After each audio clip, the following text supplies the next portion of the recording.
நண்பர்களே, பொருளாதாரம் சார்ந்த இழப்பை நாம் எப்படியாவது மீட்டெடுத்து கொண்டு வந்து முடியும்.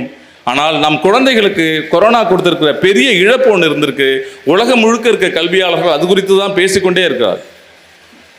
கவனச்சிதறல் என்று அதை குறிப்பிடுகிறார். ஒரு விஷயத்தில் குழந்தைகளால் கவனத்தை குவிக்கவே முடியவில்லை, பெரியவர்களும் குவிக்க முடியவில்லை. 2000 வருஷத்துல ஒரு சராசரியான மனிதன், சராசரியான ஒரு குழந்தை 12 வினாடிகள் கவனத்தை குவிச்சது.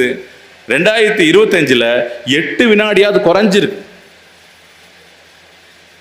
8 வினாடியா குறைஞ்சிருக்குன்னா போக போக அது என்னவாக மாறும்? இன்னும் குறைய குறைய குறைய நம்ம குழந்தைகள் எதை கவனிக்கிறது, எதையுமே ஒரு ஒரு ஒரு 8 செகண்டுக்கு மேலே கவனிக்க முடியலன்னா அவங்க பள்ளிகள் எப்படி இருப்பாங்க, வகுப்பறைகள் எப்படி பாடத்தை புரிஞ்சுப்பாங்க, நம்ம சொல்றதை அவங்க எப்படி ஏற்றுப்பாங்க? நம்ம சொல்வதை 8 நிமிஷத்துக்குள்ள நம்ம சொல்ல முடியுமா? நம்மளே ஒரு ரீல்ஸ் பிடிக்கலன்னா 2 செகண்ட்லேயே மாற்றிடுறோம் அதை.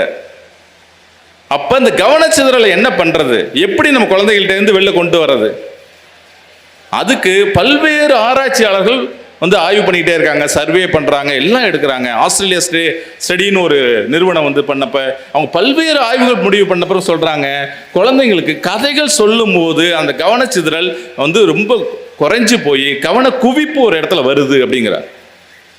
ஒரு விஷயத்தை நோக்கி அவர்கள் ரொம்ப நேரம் கேட்கணும், அவங்களோட கவனத்தை குவிக்கணும்னா அவங்க கண்டுபிடிச்சது கதைகள் சொல்றது மூலியமாக தான் நமக்கு அப்படி முடியும் அப்படின்னு சொல்றாங்க. அப்படி இருக்கும்போது குழந்தைங்களை நம்ம புரிஞ்சுக்கிறது ரொம்ப ரொம்ப முக்கியம்.